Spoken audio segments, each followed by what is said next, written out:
Welcome to Gamescom, live from the Xbox booth. In just a few minutes, the team from Star Wars Outlaws will show off some gameplay from one of the most anticipated games of the year. Then we'll tell you how to get into the newest chapter of World of Warcraft, even if you've never played before. I'm so excited for that, but later, it's time to talk updates, as the squad from Elder Scrolls Online stops by to unpack what fans can expect from this latest chapter and show off some game-changing features. Plus, we've got more, from Microsoft Flight Simulator, Fallout 76, and Towerborn, not to mention a new sim that literally lets you date everything. Intrigued? Stay tuned to find out more about these and many other titles. But first, it's time to throw it to the latest from Star Wars Outlaws. Good morning, Internet. How's everybody doing? Sorry we're late. We kind of forgot that it was 9. The Underworld's favorite new scoundrel. Probably not going to have more than like 2 people here because we didn't have the setup. So that's all bad. But good morning. Today is going to be about Indiana Jones and a bunch of other stuff. A safe filled with 157 million credits. And I can get you inside. Get in. How about getting out? This job, it's a death wish.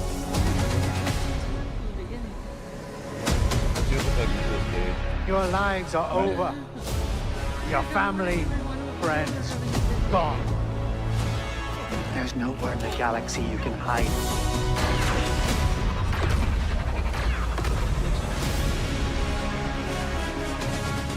You want to live?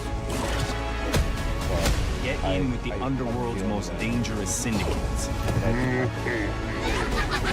And pull off the greatest heist the Outer Rim has ever seen.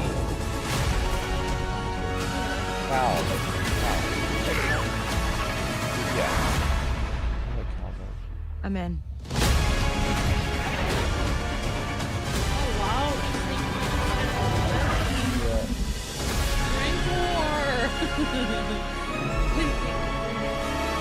Oh, I am so in, because that rowdy trailer belongs to Star Wars Outlaws. And joining me now to talk through this very epic space adventure, please welcome creative director Julian Garrity. How you doing? Hello, excited. Yeah, I bet. I mean, that's a hell of a trailer to cut. I mean, You know what? That's the first time I've seen it. No. And it's. What do you think? It's awesome. Oh, yeah. The music gets me every time. I love the characters. Yeah. The locations look great. So, from a point of view of somebody who's just discovering it, I'm very happy. Good. I mean, can you set the scene for us a little bit? Because although that did give us a little look at what we're going to be getting up to, what is Star Wars Outlaws exactly? What is Star Wars Outlaws? So, it's the first ever open world Star Wars RPG game that features scoundrels, outlaws, my favorite archetype of Star Wars. So it's really giving you the keys to be part of the underworld, part of the galaxy of Star Wars on your terms. I love the sound of it, because you're right, this is a brand new experience for a lot of players. We've had tales about Force Wielders before, but the scoundrel is so important to Star Wars in general, and now to finally play as one is incredible. And we've seen a bit of Toshara, we've seen a bit of Tatooine. You've picked some great locations for the game, but now we're going to get a little look at the planet Akiva, right? Yes, absolutely. So this is the first time we really dive into Akiva. And Akiva was only ever featured in a series of books called Aftermath. So we're the first to take those words and to transform them into something lush, beautiful, complex. Yeah. And complex not just in scenery, but also in the politics, the dynamics that are happening. You'll be able to see while Kay runs around the streets of Mira, the main city. It's very beautiful. It's gorgeous. Yeah. But it's also corrupt. And you'll see that there's stormtroopers, there's an Empire presence, and the Pikes and the Hutts are also fighting it out. So Empires and Syndicate presence within the city, within the planet as a whole. Well, we'll get on to the Syndicates in just a sec, but as I've heard from you before, speaking about the game, one thing your team's really proud of in particular with Star Wars Outlaws is those hubs of where Kay can get her intel, and that all starts with cantinas.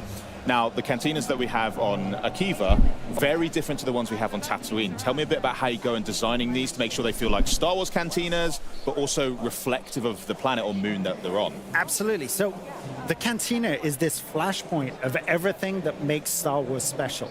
And the approach, the design philosophy that we worked with Lucasfilm Games really allowed us to understand the simplicity, relatability, and yet difference that all of these locations can take.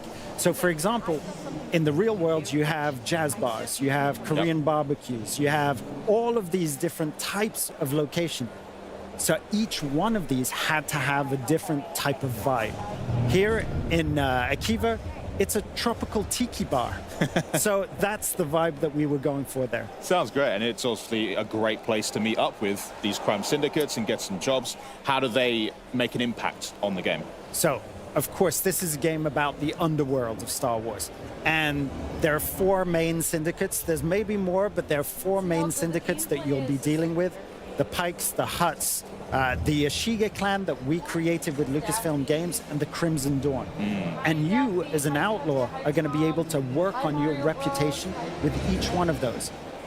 Doing jobs for some, betraying others, and building your profile accordingly. So very, very involved in your personal story throughout this adventure. That's incredible. So they will form a general structure that Kay can live out this story in, but how much agency do players have to maybe go off the beaten path, maybe take Kay down some slightly darker routes, or playing the good guy a bit? 100% up to you.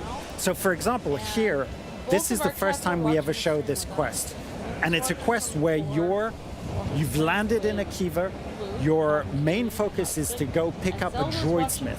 A droidsmith that you need to pull off this heist that we've been talking about. 157 million credits, that's a lot of credits. Not bad, yeah.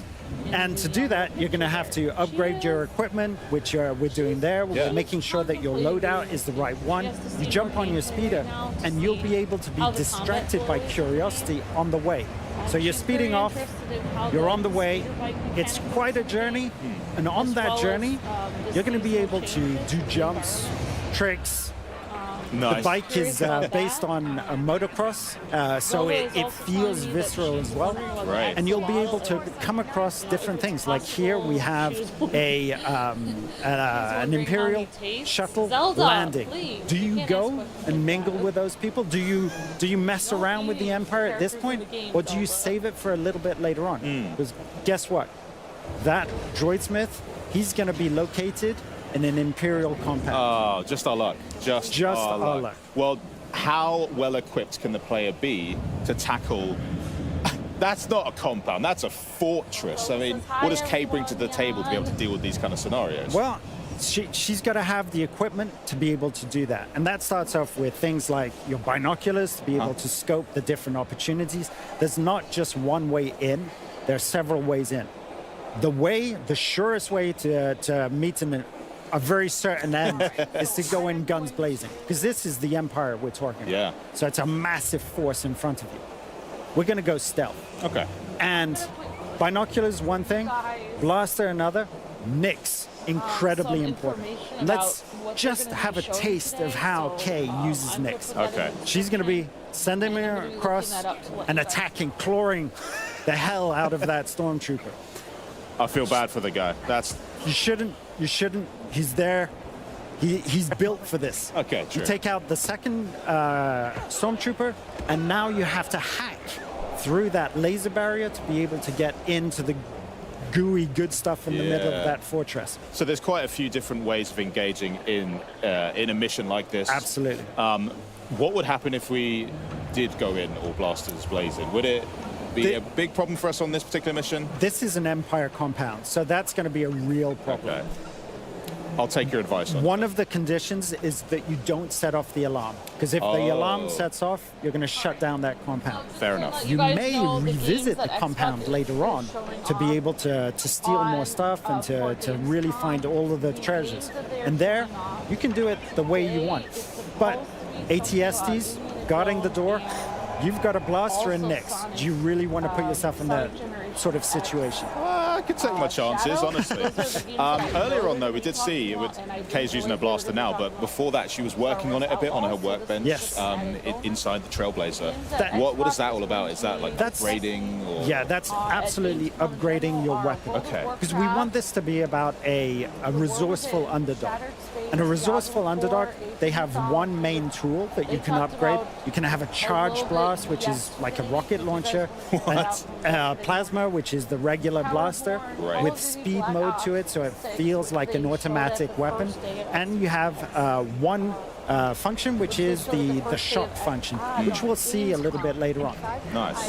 I love the way that she even moves around. Like you mentioned before, Scoundrel archetype's one of your favorites, but the movements of Kay, the mannerisms, the swagger, really communicates that so well. It's something that we worked on Division 2. Right. Those are trained military agents, civilian agents, but with military training. Here we wanted a resourceful underdog, so you have to have that different movement. But all of those mannerisms and that sort of swagger that you see there, that's Umberly who brought that to the character, and she'll be able to tell you all about it. Okay, great. I'll make sure to. One thing that I want to point out as well, we did just talk about the blaster a little bit. We're getting to see some of the action over there. Nice shot, by the way. The sound of it too. I mean, in Star Wars, there are so many sounds that are iconic. Players, when we listen to them, it makes the hair. If you close your eyes and think TIE Fighter. Yeah, TIE Fighter. I'm thinking like the seismic charge. Yep. Oh man, yeah. But Kay's blaster also has a really satisfying punch to it. So, tell me about the process for making sure that you're designing a weapon sound-wise, the feel of it, the look of it, make sure it's authentically Star Wars, but also brand new, something that you've created. We have to get inspiration from the past, get inspiration from the original trilogy, because this adventure happens in between Empire Strikes Back and Return of the Jedi. Right. So we had access to all of those things. And then the pleasure is looking at that, working with that, and coming up with something that sounds new and that become its own sound. And that extends from the sound design to the music of the piece, which I think is remarkable. You heard it gorgeous. in the trailer. It's fantastic. Anytime I hear the horns, honestly, I'm goosebumps. It's crazy. So we finally find our droid smith here then, I guess. Yeah, who's not particularly happy to see you. So I'm not going to spoil the story, but the droidsmith, Gadik, has a past with you. Okay. And he's ended up working with the Empire, so he's made some really bad decisions. Oh dear, yeah. It's not great. I mean, he's already got a protocol droid firing a gun at us. I never thought I'd see that. But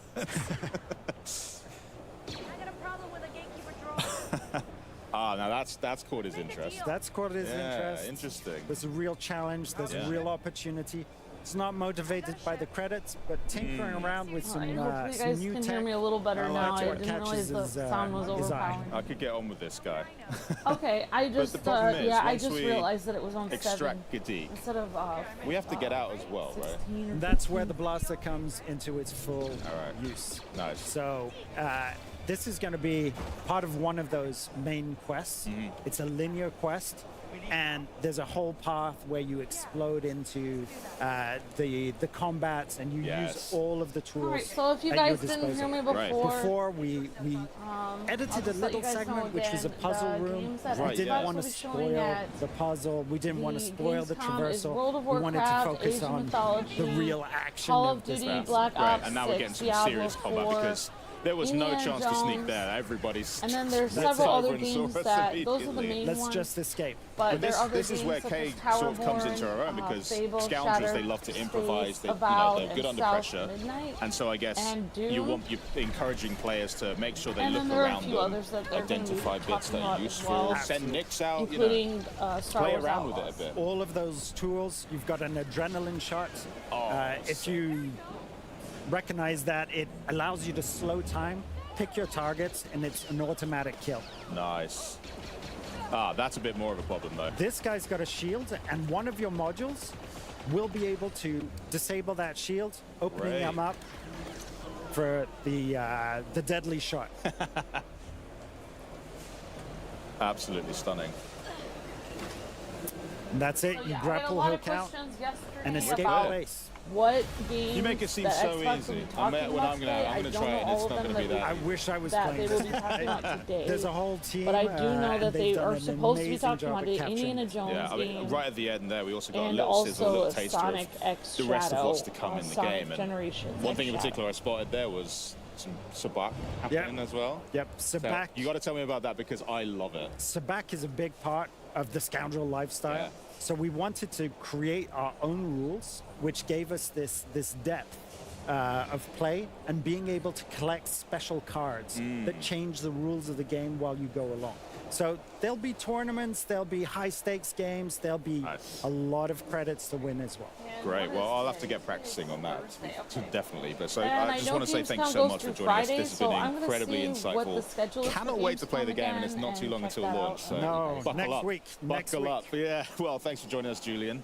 Next up, though, to celebrate the launch of Star Wars Outlaws, we decided to test some lucky fans on their Star Wars knowledge. Let's see how they got on. Welcome to the home of Star Wars Outlaws here at the beautiful Xbox booth. And it's time for a massive giveaway. So we've rounded up some fans for a chance to win some very fabulous prizes. How will they earn this sweet loot, I hear you ask? Well, Star Wars trivia, of course. So here's how it's going to work. Each fan will be given a Star Wars Outlaws trivia question, and if they answer correctly, they will win a beautiful Nyx plushie. Isn't it adorable? Wow. Then they will be given a more difficult Star Wars Outlaws question. And if they answer that one correctly, they will win one of these custom Xbox Design Lab Elite Series 2 controllers and be entered to win one of our grand prize Star Wars Outlaws Xbox Series X and S consoles. Are you ready? Let's go.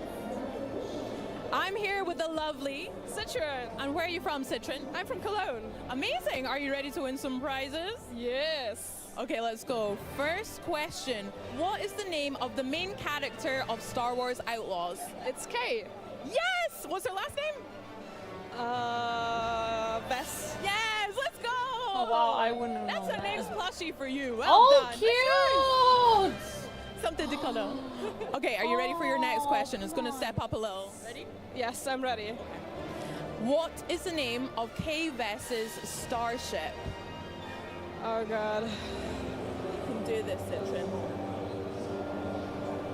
I don't know. Take a guess. The Falcon? Oh, so close, but it's not correct. Well, we still got your Nyx plushie, so well done, though. Yay! He's done good. Cute! Okay, I am here with Jan. Jan. Lovely to speak to you. And where are you from today? I'm from Switzerland. Stunning. Are you ready to win some Star Wars prizes? Yes, let's go. Okay, question number 1. What is the name of Kay Vess's main companion? The little guy called Nyx. Yes, it is! And here he is now. Congrats! Way! Good. Okay, are you ready to step up a level now? Yes. Okay. And how can Nyx help Kay in battle in the game? So he can attack people and pull levers and stuff. That sounds good to me. I think that's correct. Let's go. GG's. Well done. The Star Wars controller is yours. I am here with Marcel. Marcel. How are you today? I'm fine, thank you. Good. Are you ready to win some Star Wars prizes? Yeah, I think so. Okay. First question. What's the launch date of Star Wars Outlaws? It's the 30th of August. Yes, it is. GG's. Woo! A Nyx for you. Let's go. Not long at all as well. Are you ready for your next one? Oh, yes. Okay. Between which 2 classic Star Wars movies do the events of Star Wars Outlaws take place? The Empire Strikes Back and the Return of the Jedi. Let's go! Well done, Marcel! You win the controller. A true Star Wars fan. GG's. Well done. Yeah, thank you. I'm now here with Ilya. Ilga. How are you today? Thank you very much, fine. Awesome. Let's win some Star Wars prizes together. You ready? Yes, I am. First question. What is the preferred weapon of Kay Vess? It's a blaster. Yes, it's a heavy blaster. Wow, Let's that go. guy got the easiest question there. Come on. Well done. Are you ready to step it up a level? Yes, of course. Okay. Next question, a bit harder. Where did Kay grow What? up? On Tatooine, but I have forgot the exact place. Oh, I'm so sorry. It was Cantonica and Canto Bite, but so close. Well done. Enjoy the How is next it so plushie. close? Thank you very much. Thank you. Let's go. Woo. She is nice. Woo. She's a lot Okay, nicer I'm than now me. here with Thomas. Thomas. Lovely to chat to you. Are you ready to win some Star Wars prizes? You failed for the last time. I believe in you. Okay, first question. Who is the publisher of Star Wars Blue your Outlaws, the plushie. game? It's Ubisoft. Yes, it is! And next question Wait, for you. they asked him what company makes Let's it? go. Okay, next question, a little bit harder now. Yeah, Okay. I'm trying. What type of droid is ND5? K's pal ND5. What kind of droid? It must be a PX Commander. Yes, it is! What? How did he know that? Thank you. Jeez. Well, that's it for us here That at guy was a Trivia plant. Gamescom. There's But no if you way he think knew you that can do a little answer. bit better, you too can enter for a knew chance what to win type of a droid it custom was. Star Wars Outlaws Xbox Series X Oh my with a gosh. controller stand or an They Xbox must have Series had, like, X. a history All you need to lesson do right is before head that. over to There's no twitch.tv/Xbox That does look like a and cool follow the Xbox, prompts though. in chat to enter this question. What species is Nyx? Good luck. An Remember to alien. answer in chat. And now it's over to Henry with one of the beautiful voices from Star Wars Outlaws. Hey, they did pretty good. But joining me now is K-Vest herself, Amelie Gonzalez. How you doing? Happy to be here. Exciting. They did pretty good on the quiz. They did. I was answering along with them. Yeah, you How got did she them all get a right, plushie? obviously. She didn't answer the Obviously. question. Nick's did too. We're He's yeah. got his drink. He's happy. So good. Yeah, it's perfect. Great. Looks like she's Now, giving I'm the sort of person that loves to know a Star Wars fan in particular. So before we get into talking how you're actually in the game, break down for me. What was your first what was your Star Wars awakening? How did that come about? Well, I grew up in Venezuela, so it was all in Spanish, and it was Guerra de las Galaxias. That's where my dad grew So, up. you know, that's something I love about Star Wars, is that it doesn't matter the color of your skin, what language Wait, you speak, that's where in the the world you are. she's the voice you actress for all Kay have a Vest? Star Wars story, and mine just happened to be Oh. on the other side Yeah. of, Oh, I didn't know South that. America. So it's exciting, you know, when I got to share about it with my family and friends. I got to relate to Wow.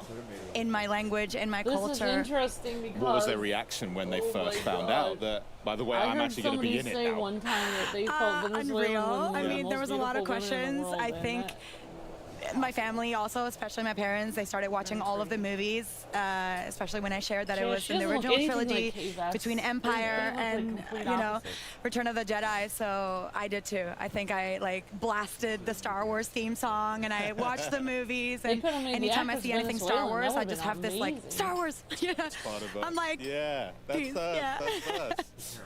In terms of yeah. Kay and playing the Change the role of a actress. scoundrel, where did you I have to meant the go for that? What did you have to character. reach into could've made to the sort character of conjure model. up this character? I mean, obviously, we've seen scoundrels in this timeline, like the likes of Han Solo and Lando Calrissian, but they're so confident. They have the expertise. They know what they're doing because they're out there in the galaxy. Unlike Kay, she's a rookie. She's not an expert scoundrel, but you know, she's a survivalist, and her and Nyx, you know, survive off of odd jobs and Canto Bay, and they're dreaming of more. I love the attitude, you know, the charm, the witty banter, the swagger that they have. And, you know, those characters were obviously inspiration, but I got to try to bring my own heart to it. You know, K-Vest has flaws. She's imperfect. She has a Well, I'll say it vulnerability right now, that since I can't say it on the I Star feel Wars I brought to Outlaws the stream. role even from the Darn it. first It's like, tape we that I hired an sent actress, in she's too back in pretty. Darn it, 2022, what are we you gonna know? do? So that's We're something, gonna you know, have it's to a collaboration from the tone whole down team. the prettiness Well, the whole team's here. really important to Like, it why'd you because when change you're my playing through it and face? Like, you even I'm hear sorry, you're just too the like pretty for banter the game. between We Kay have to and change you ND5, and you're like, to make God, you I really more am a less- K-Vest. to This is so make you less relatable. pretty than This is you are. awesome. Yeah. It's like, What's it what? like I don't working with a understand. wider team It's then on making other building people a new cast of characters to put uncomfortable. into a franchise like Star Wars? Do you have to work together too much, or? Absolutely. I Yeah. mean, when you walk into a franchise that's already established, I guess you understand so much of Hi, it, everyone. the Hi, tone, Hedgehog. Hi, you know, Sammy. Hi, Later just kind of Gator. the Hi, general everybody. vibe of what we're making. But because it's motion capture, Right, you yeah. require so much aid in visualizing what the world is going to look like. I don't have the luxury of relying on sets and costumes and hair and makeup. I mean, we're in the mocap studio in like these cat suits, wetsuits with these markers. We're in a volume surrounded by hundreds of infrared cameras that are capturing our every movement. It's a lot more intentional. You have to have this awareness of your body and your instrument, and you rely so much on the director, the writer, the storyboards. Sometimes they say, okay, we're about to do this kind of scene, so they pull up, you know, inspiration from the TV shows, from movies that have previously been done to capture just the air of what we're trying to make, because we have to create it in our mind's eye. So that must be a completely different way of bringing characters to life compared to like film or television, which you have done before. I You looked have up worked in games before, yesterday. but this is Oh, clearly never the mind. most I won't involved interrupt. project that you've ever been on, right? From top to bottom. I mean, I'm there every day in almost every scene. I've recorded over like 11,400 lines for the game. So I hope you enjoy my voice. You're gonna hear a lot of it. It's expansive, you know, and it takes years to create it. They've been working on it for a couple years before I jumped on back in 2022. So it's a long process. It's an incredible journey. I truly have grown alongside KVS. So even though I've done video games before, leading a game requires a lot more responsibility, but I was ready for it. Totally. I can't wait to play the game, honestly. It just looks absolutely incredible. Surely they had a real-life Nyx, at least, to help with that bit. Obviously, we had him on set. Yeah, of course. The inspiration's there. Well, unbelievable. Thanks so much for joining me. I cannot wait to play the game. It's not too long till it launches either, so I know. you're going to get to see how other people react. It's hitting people on August 30th.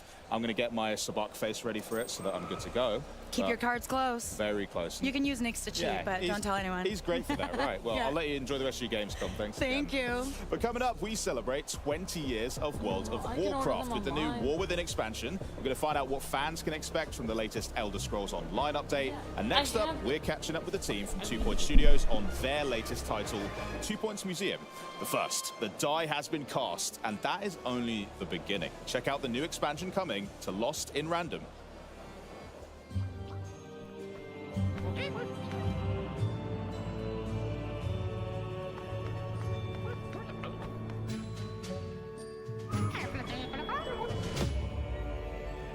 The Queen enters the board.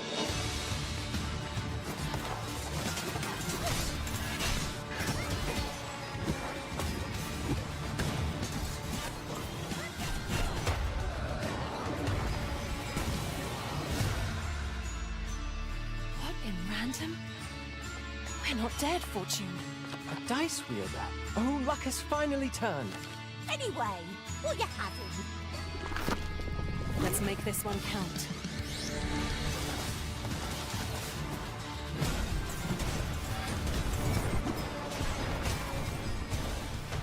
Come here, girl, and accept your punishment.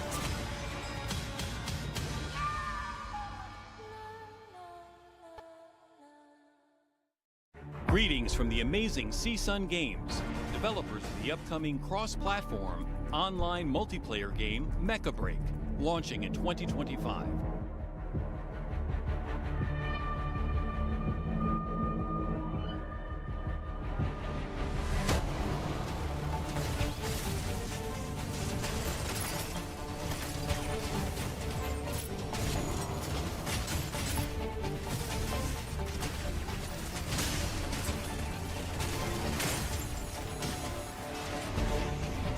Let's showcase some gameplay through Mecha Break's core mode, 6 vs 6 squad missions.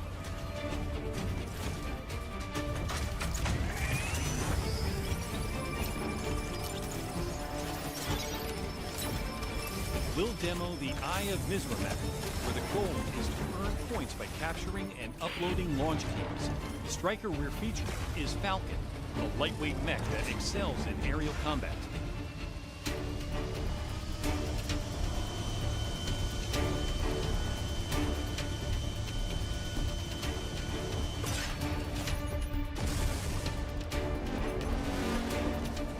Players can maneuver during their dive into the fight, controlling their landing This is spot the at Mech Warrior match's game, start right? To open strategic options that can turn the tide of battle. For example, Falcon excels in aerial strikes and reconnaissance. Pilots must be agile, coordinating hit-and-run tactics with teammates while staying under the radar. We've refined combat to ensure it feels satisfying both in the air and on the ground, with each mech having unique attributes distinct from other shooters. Each striker has unique speeds, inertia handling, and specialized combat capabilities for seamless transitions between aerial and ground attacks. Whoa. That looks really cool. When implementing that, our main challenge was balancing air and ground mechs, given the varying visibility, traversal paths, and coverage across our maps. We addressed this by carefully assessing each mech's strengths and weaknesses in multiple scenarios. On the Mercury Shipyards map, the that is something else. Payload to the finish line. Seizing checkpoints along the way speeds up the payload. Brace yourself and face threats from both the air and ground with your squad. Showcasing another striker, Tricera. Wielding dueling Gatling guns, Tricera is a because I took that thing out, honey. that often serves as the tank for a team, boosting seemed to help. efficiency when pushing the payload. Tricera's Fortress Form features an anti-missile system. What is this? This is called Mecha Break, isn't it? Or control points. Another powerful ground striker is Stego. So you have different types of mechs that handle other jobs. So When a tank, transformed, Stego specializes in long-range fighter, as an ultra-heavy striker armed with the big guns. and then melee attackers probably. Prob Sinkhole map, the goal is to collect mining data by capturing data nodes, making teamwork and strategy Okay, they're on essential. some mecha game.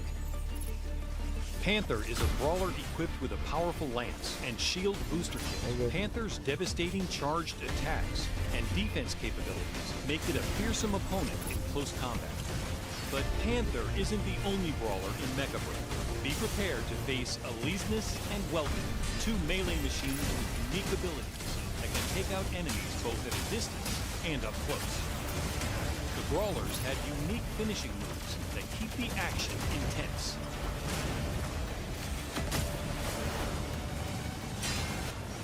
This looks really amazing. So we're seeing like a melee fighter right now, working with a tank character and a support, long range. So it looks like a team of 4 people, almost like Fortnite, but with awesome mechs. To a bomber to rain fire on enemy forces. The elegant yet lethal Narukami rules the battlefield with pinpoint sniping and advanced optical camouflage, making it almost impossible to capture the sun.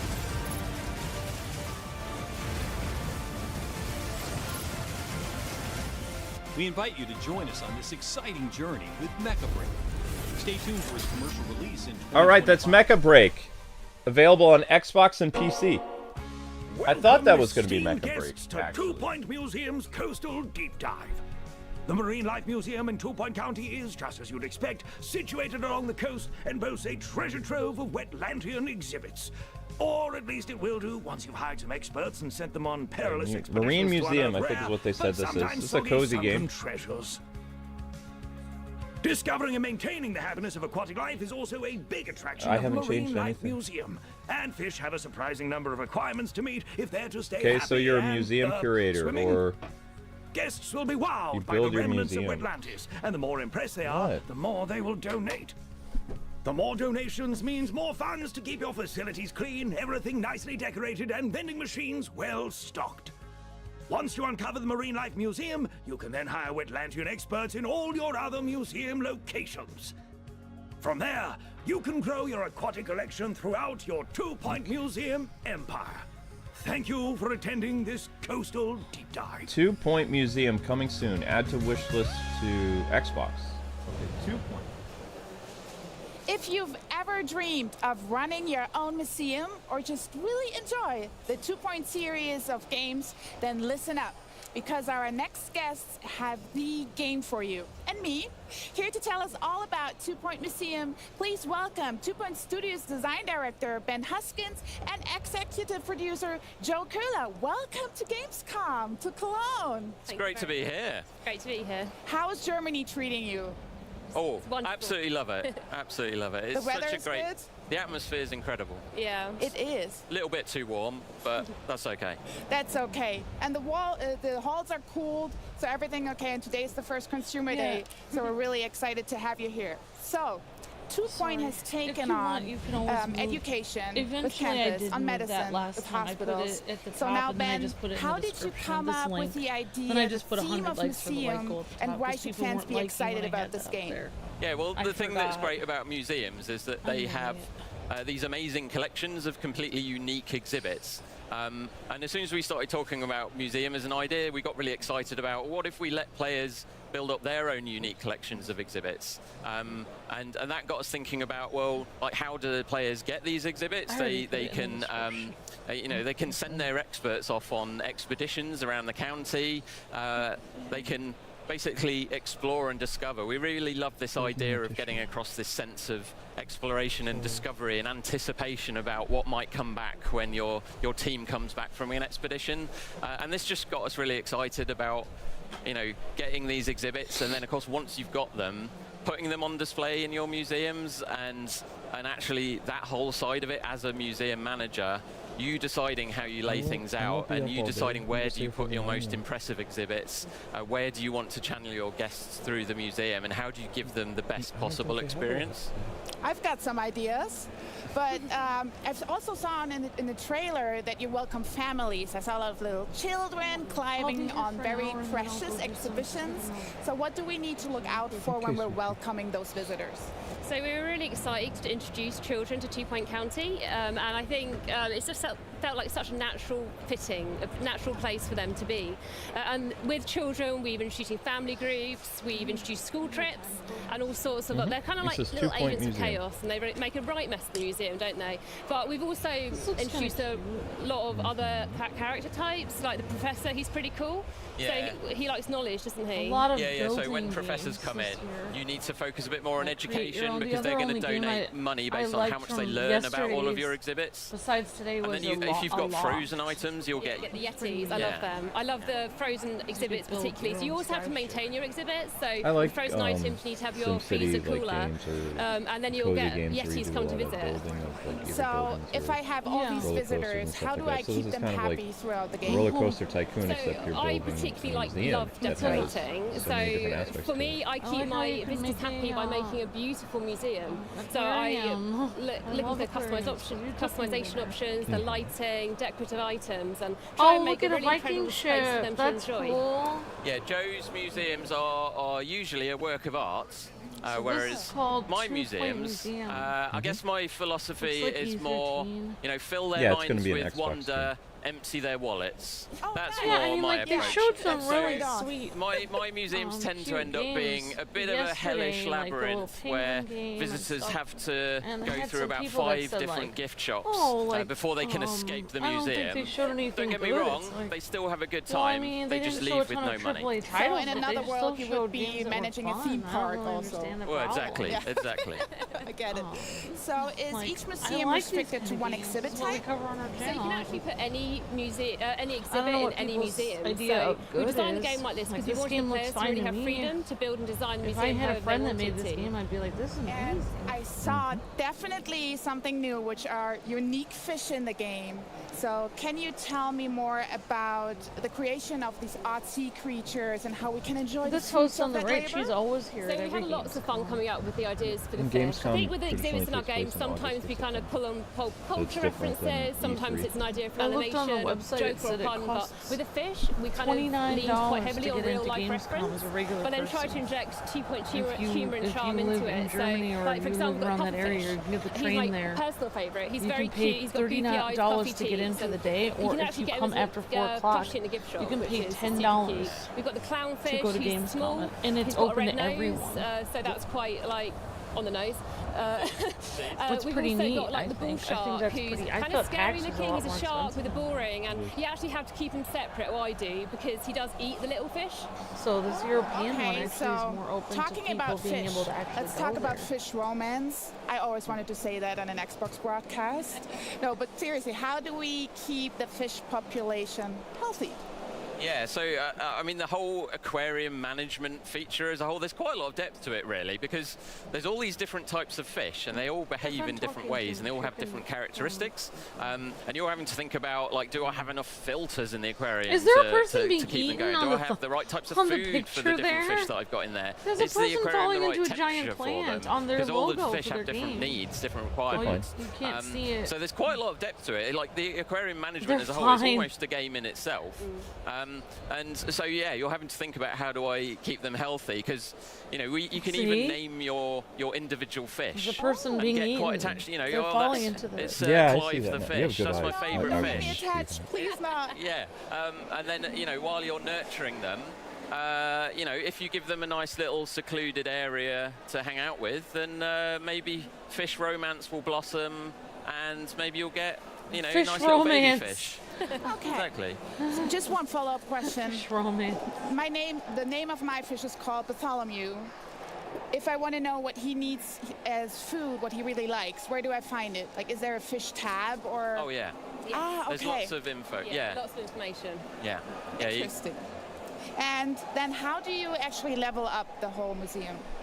Right, yeah, so as you begin to expand your museum, you're going to want to go on more expeditions to find a wider variety of exhibits to have in your museum, and of course as you get more to add to your collection, you're having to think about where should I put them relative to the things that I've already got, how's it affecting my layout, maybe I need to reorganize my whole museum layout.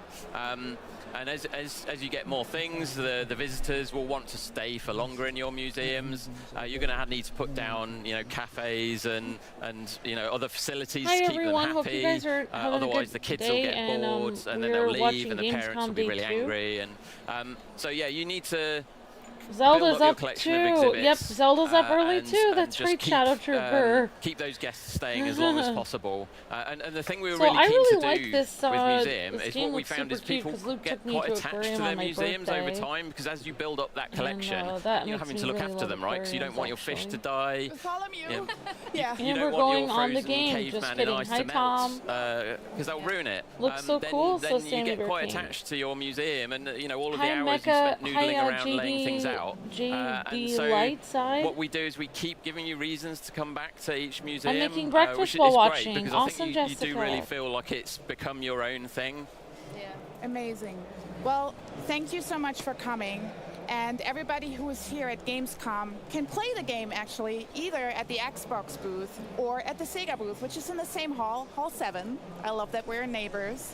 But then last but not least, I think you can wishlist it at home as well. Thank you so much. Thank you so much. Thank you. Now, to the newest chapter in the Life is Strange saga and the supernatural murder mystery it revolves around. Check out what you can expect from Max Caulfield and the gang in this new gameplay walkthrough. Max Caulfield, the girl who could rewind time, is back. Let's thrash, Chakra. But when one of her new friends, Safi Llewellyn Fayyad, is murdered in the grounds of Caledon University, Max finds that her chaotic power has changed. Now, Max must shift back and forth to reveal the truth of her friend's murder, in an attempt to save Safi before it's too late. Once Max's new power manifests, she can send a pulse out from her fingertips at any time. While Pulse is active, she can peer through to the other world, seeing the differences between the timelines clearly. People and objects in the other timeline appear as dimensional echoes, allowing Max to avoid watchful eyes when shifting. Good thing I can keep an eye on Alderman from here. Wouldn't want to show up right in front of him. What the hell? While Pulse shimmers around her, she can also see places where the veil between the two timelines is at its thinnest. These shift points are where she can push through to the opposite timeline to help her investigation in a multitude of ways. Oh, You need me to hold something, or actually, yeah. I need an Allen wrench. got one around here? No, I borrowed one from Carla, but I think she took it back. If you can go grab that from her, I'll owe you. This could be to solve a puzzle, convince a character to reveal a secret, or retrieve an object lost in one timeline by borrowing it from another. Better give this wrench to Moses. Shift points work in both directions, so you can shift back and forth from the same spot. So I found this guy named Alan, but he didn't know anything about a wrench. No, Max, not literally Alan. It's... Oh. You are a lifesaver, Max. Dad joke aside. I'll never apologize for my dad jokes. If you're worried about losing track of which timeline you're in, well, Max herself may get confused too. Have you talked to Reggie since yesterday? Reggie? Crap! Wrong Loretta, Max. In the options, you can toggle a UI indicator every time you shift, confirming the reality you've just arrived in, as well as there being visual cues such as cheery Christmas decor in the timeline where Safi is alive. Most importantly to Max's investigation, everyone you meet has an increasingly divergent duplicate in the other timeline. Depending on which timeline you're in, they'll react to Max and her probing questions very differently. A grief-sodden conversation in one timeline may unlock an unexpected heart-to-heart in the other. Grief is hard. The trick is not to let it change your character. Everyone at Caledon is hiding something, and Max is the only one with a viewpoint unique enough to unravel those secrets, and the determination to reach the truth at all costs. Everybody's talking about her like she had a heart attack or a car accident. But she was murdered. Someone murdered her. I don't know how we're expected to just be okay with that. Max has never been so powerful or in so much danger. The fates of her friends and of two timelines are at Max's fingertips.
Okay, people, I'm back. I had to find my plug for my Steam Deck because I know there was a bunch of games that they announced, and I want to go over some of them because I kind of need something to stream now that X-Men is over. So this looks like either World of Warcraft characters, or this could be what was the name of that other game? What was that? League of Legends. They look very Warcraft-like. Because we got Orc. We got a gnome. Oh, this might be World. Yeah, this might be World. They did say World of Warcraft. Yep. Yeah. August 26th. Oh yeah, I was also writing the date of release on every single World game of Warcraft has had a massive impact on the gaming world, as well as myself, since it launched nearly 2 decades ago. And here to give us a glimpse into their plans for the latest expansion, The War Within, the 3-part World Soul Saga, and the next 20 years of World of Warcraft, we have 2 excellent humans, and thankfully not orcs, sorry Horde, from the team at Blizzard. Please, Ian and Tina, introduce yourselves. Hi, I am Tina Wang, Associate Art Director on The War Within. Super excited to be here and getting to chat with the Xbox community. Hi, and I'm Ian Hazzikostas, Game Director on World of Warcraft. Really hyped to be here in Cologne at Gamescom, and excited to be part of the Microsoft family. Even though we're just a humble PC game, we've been welcomed into the Xbox fold, and it's wonderful. No, I'm so excited for you guys to be here, especially as today is such a huge day for World of Warcraft. Can you tell us what's going on? We got a little thing or two brewing. I think in something like 8 hours and 10 minutes, but who's counting? We're going to be launching early access of The War Within, to be followed a few days later by the global release. No, I'm so excited for it, and to kind of get it hyped up at Gamescom on the booth over here. So this is coming out August 26th. One of the coolest experiences I think I've ever had at any gaming booth. It is the Escape from Dalaran, and as like a big WoW fan, it was incredible. Have you had to go?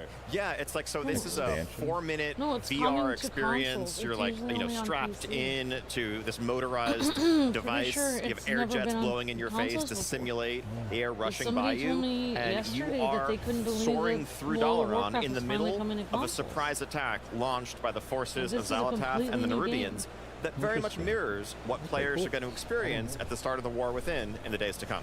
Yeah, and you did mention that this is the start of a brand new era for World of Warcraft. Can you tell us the new features and what we can expect with the War Within? Yeah, so the War Within is our 10th expansion, and I mean, I'm biased, but it's going to be a banger. It's the beginning of the World Soul Saga, which is the greatest story we've ever tried to tell. And it's a story so big that we needed to make 3 expansions to tell it fully. And so the way this kicks off, champions and heroes around the world have been seeing these troubling visions, hearing things that sound like the world herself crying out for aid, crying out in pain. And as they investigate the source of this phenomenon, that journey leads them towards a land that is known as Khazalgar, a mysterious island off the coast of Kalimdor, where they may come under surprise attack and begin to see the face of their foe, and that is one Xal'atath. And so it starts out as a mystery, and that mystery will lead players into the underground of Azeroth, towards the heart of the world itself, into just fantastical environments, and it's just going to be an incredible adventure. No, I can't wait. And Tino, I know you've got a load of brand new features that are going to be coming with the expansion. Can you tell us a little bit more about that?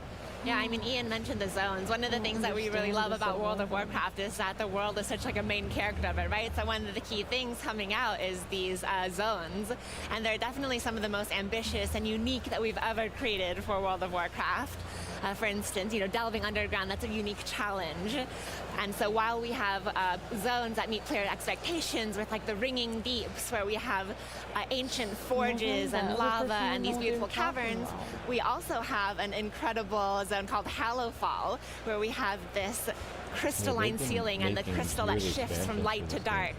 And then our deepest zone, Azj-Kahet, this is where you will find Queen Ansarek herself, in partnership with Xal'atath, and you get to see the height of the Nerubian Empire. And also, there's of course, one of the big things with World of Warcraft as well, dungeons. Can you tell us about a few of the new dungeons that we're going to have in the War Within? The game is so one of the fun ones that you get to experience as part of the story is this one that's the rookery that you find on the Isle of Dorne. And so you get to experience part of the culture of Khazalgar and seeing these riders, these storm riders.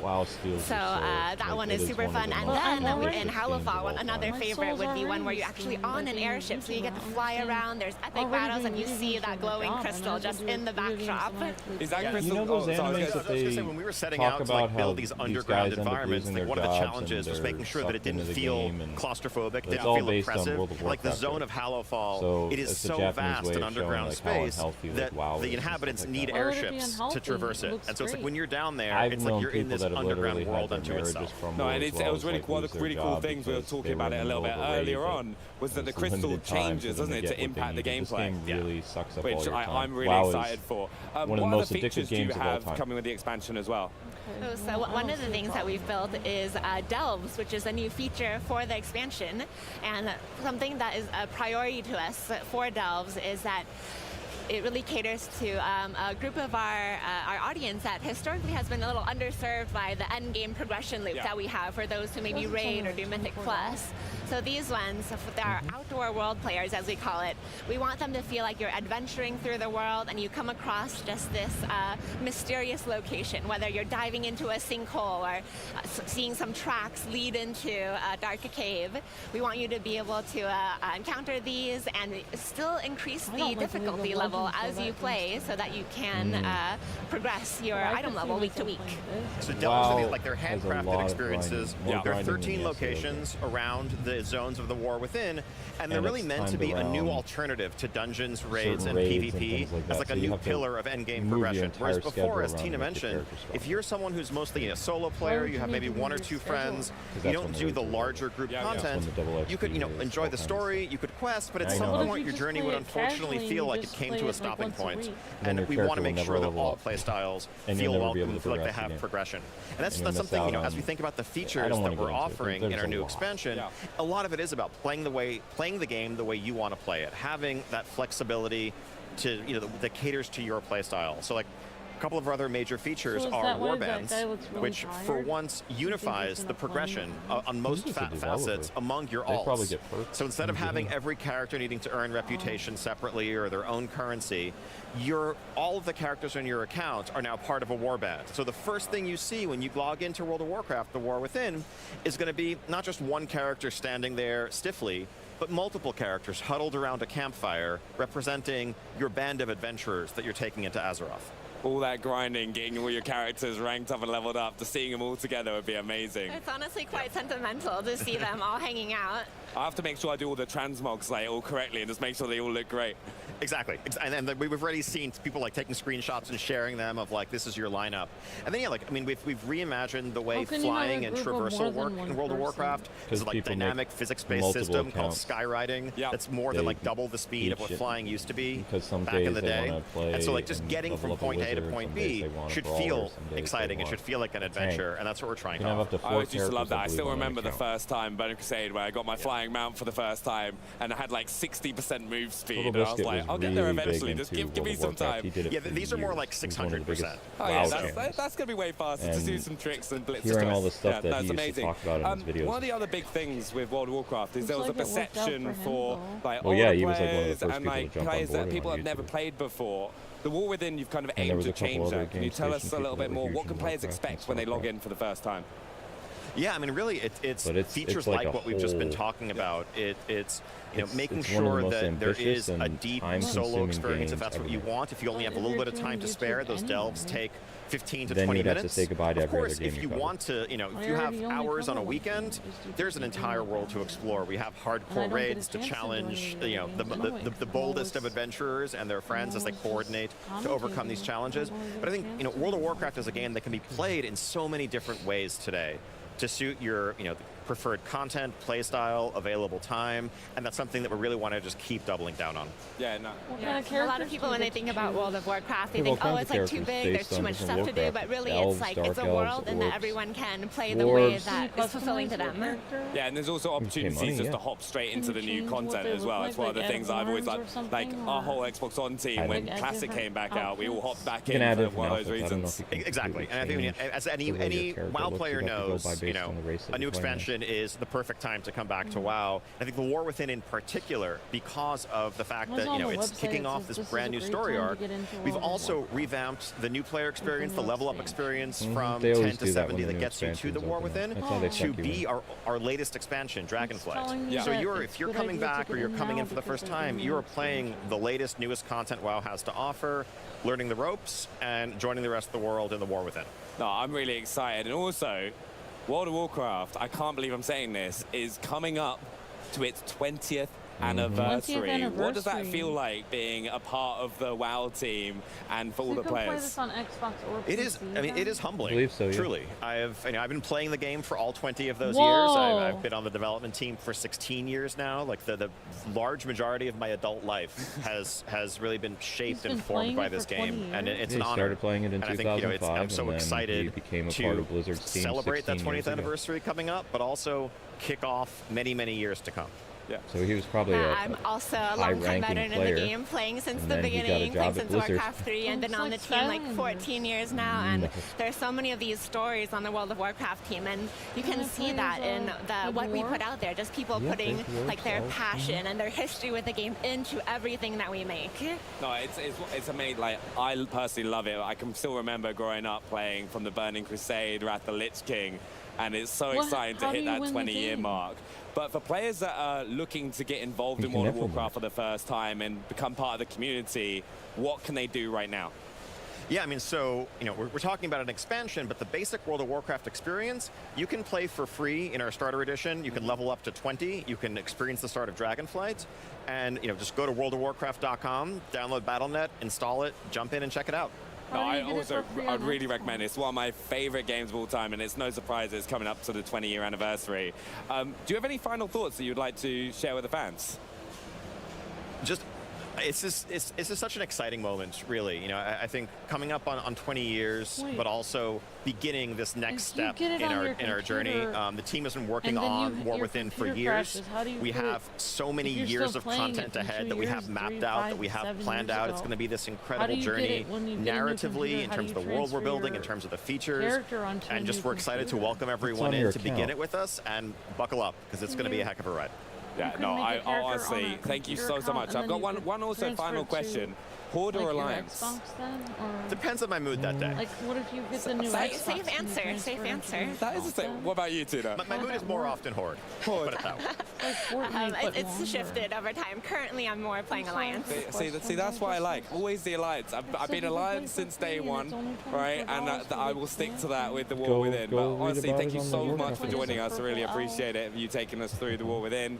But here, also, just a pro tip to avoid your own War Within, please check out World of Warcraft, the War Within expansion, when it launches August 26th. Also, coming up, we'll give you a tour of the Xbox booth right here at Gamescom.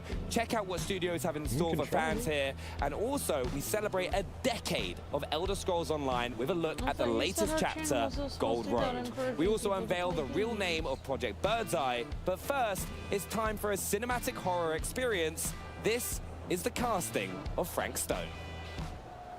Well, they're having dubbing issues. This place is like super duper Creedtown, right? I think. Everything's still so fuzzy about what happened, but they always there's have one thing that always just stuck in my mind.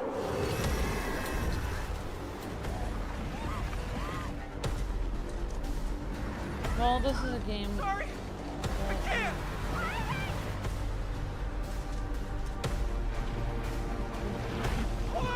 I'm coming! This is right where my dad came face to face with Frank Stone. I think you're starting to see what we're up against. Your call, Chris. In-game Twitch internet. Drugstore. I don't want to What? risk missing our chance. Twitch voters can Sure. vote on your choices? Curiosity That's shop does look pretty terrifying. cool. We can check it out Oh, after. wow. Fair enough. So if you were doing a Let's Don't know Play, what I your expected, audience but could it decide wasn't outcomes this. that you have no control After over, 14 or years you of could pain, switch on a thing where would they you choose choose the to path live they're with going to me? take. That's terrifying. Oh, that's crazy. You're not okay, are you? I'm sleepwalking through a nightmare and I just can't seem to wake up. There's no reward for me when I've done what I've got to do.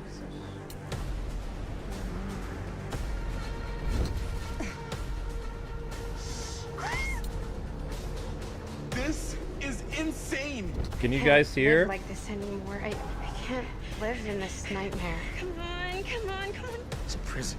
Something far older. What is that?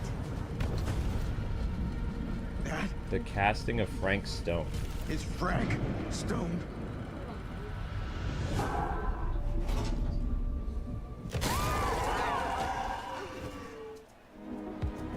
Welcome everybody to the Xbox booth.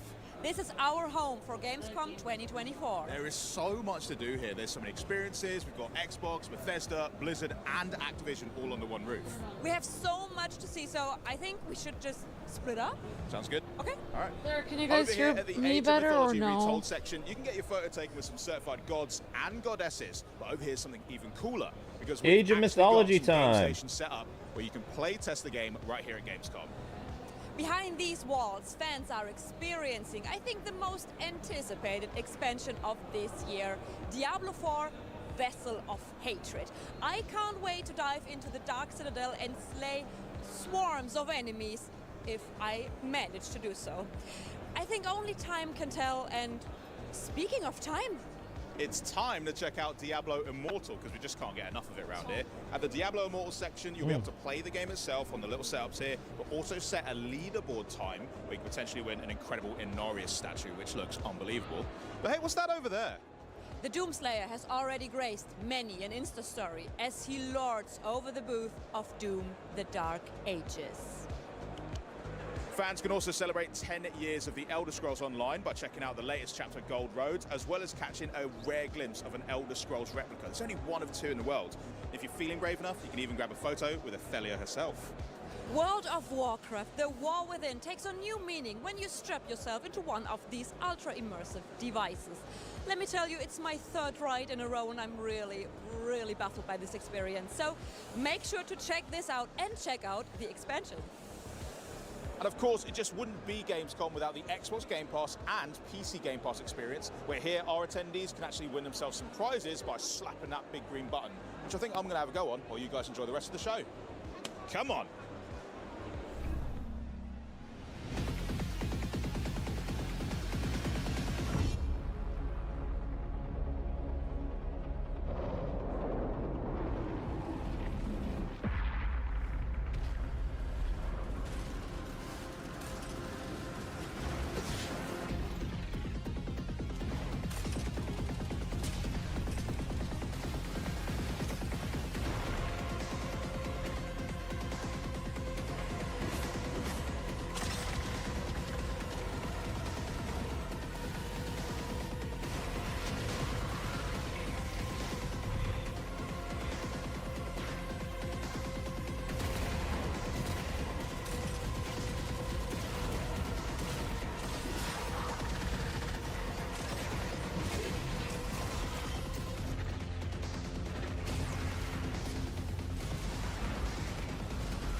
This year, the Elder Scrolls Online celebrates 10 years. Okay, so I think this is Diablo. But here to give us the latest from the franchise, please welcome the Elder Scrolls President Matt Fyror and Creative Director Rich Lambert himself. How you doing?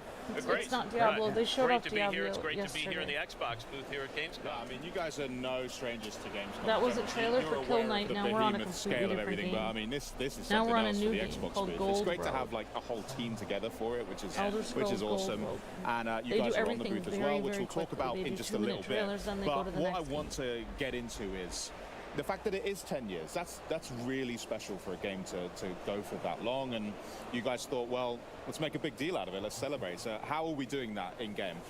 Yeah, well, you know, it's been 10 years since we launched, but it's been like 18 years since we founded the studio. So we've been working on this game a long time. Forever, yeah. And Rich and I were both here in the very beginning. So, but yeah, we're celebrating. Obviously, we're here at Gamescom. We've done some Elder great Scrolls, community wow, events that's been around a outside the game. We long had a time. huge one in Amsterdam that you were at. It was a lot of fun, I got to say. Yeah, well over 1,000 people. Just a couple weeks ago, we had another big one in Germany. Yes. Yeah, the tavern. The tavern also huge with live music and just a huge multi-day festival. And then we've done other stuff too. Yeah, I mean, it's countless, right? We've got new things planned, in the future. We're going to be at TwitchCon, and then also we've got an Australia event coming up too. So. Yeah, and inside the game, we've had just back-to-back events, just celebrating 10 years. So we're giving lots of free stuff away to players in the game, and it's all a lot themed around different chapters that we've had over the years and different characters and everything. So it's just, we're really trying to do, pull out all the stops and have a great inside the game experience, but then also bring it out to the fans out in the real world. Well, let's talk about that outside of the game perspective, because you do have pretty substantial little segment over there. Why did it feel right to make sure that you guys were here at Gamescom? Well, Germany is a huge player base for us. I think Hey it's the Sammy, second since biggest you usually know a after lot the about United Gamescom, States. what's going on We've been today? Is coming there over here like for any many, other many major years. thing I mean, besides it's, Xbox, or is I this think like 2013 really it? before launch was our first year here at Gamescom, and we've had community events here longer than we've had community Sammy events in likes that America. Sammy sends Seriously, me so stuff on Germany is, Twitter all the time. and Europe as a whole is a very, very important, Elder in Scrolls. our hearts and to the success of the game, and we like to. I don't come know. out I think I've and always thank them liked in the game. Elder But yeah, we Scrolls got a little huge bit better presence than in the World booth. of Warcraft. It's unbelievable. more Like, there's people lined up all dungeon-oriented. around. We've got some cosplayers here. It's just this But really again, that's amazing another, like, feel and very vibe. And then of course, you life-changing get to meet players, thing. hang out with Elder them. Scrolls. Some players, Matt said, we've been here MMOs are at the very tavern interesting. since 2013, and I remember, it started really small and it's gotten bigger and bigger and bigger. And there's people that come every year that we get to see and just see how they're doing. And it just feels great to Buzzer see people Linky. being jumping so deep into it as well, and it's a huge part of their lives. This is how they've met some of their best friends that they've spent countless hours in the game just Xbox has experiencing 3 days the of live incredible streams, tales so that tomorrow you've been will able to also tell be an through it. So Xbox that live stream. It's Yep, I know it's a that. really nice way to I know connect Xbox at 9. and meet genuine friends here. Yeah, and it's Just don't know if important they have, here like, that we've been Capcom talking about this for a few They minutes had now, Capcom and we're talking about the yesterday. community. Okay. Because Unfortunately, the it was community during the is the Xbox game stream. in many ways for a game to last for So 10 years if at this you level wanted, of success, they did right? a It's more about the people that play the 2.5-hour game at live this point stream than the of, people that make it. So we never forget that. We very much appreciate it. And we Capcom's, always know when well, no, we do they have didn't do a community events Capcom and like stream. They did hands-on a and things here Monster at Hunter Gamescom. Wild Players like to stream come here to yesterday. meet each other more than 2.5 hours. even Yeah, you to can't meet really us. Like restream stuff that's their already best in. friends are in the game sometimes, and just to meet them in the real world is awesome. We just happen to be here, Yeah, right? because Like that's the yeah. thing, right? Like so There's certain So 10 years, you've not just been like safeties sitting around that you letting get people when enjoy the something is game. You've been actually working live, hard. as There have opposed to been watching new somebody's content updates. content You've that's had a already new been uploaded. chapter released this same year as It's a well. gray Do area. you want to talk a bit about Gold Road Xbox and what's there for stream players to will experience with that? feature Gold Star Wars Road is Outlaws, World of Warcraft, The the War Within, continuation of the story Towerborn, that we among started others. last year with Necro.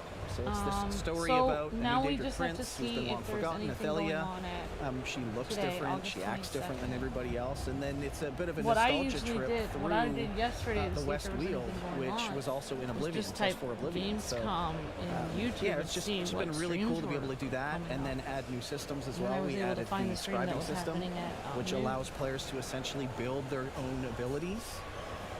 And really kind of mix and match, those abilities with their builds, and then, just change the colors and whatnot to really match their role play. Yeah, because that's such an important part for your players. It's not just about being able to get the DPS meter up. It's so much more than that, right? Yeah, it's like I joke with Rich a lot. We're talking about scribing, but we have a roguelike game. Infinite Archives inside our game, right? We have so many different things you can do in ESO, and in fact, years ago, I think 3 or 4 years ago, we started calling it a virtual world, like a fantasy virtual world, because that's really what it is. It's much more than a game at this point. You can log in and play a card game.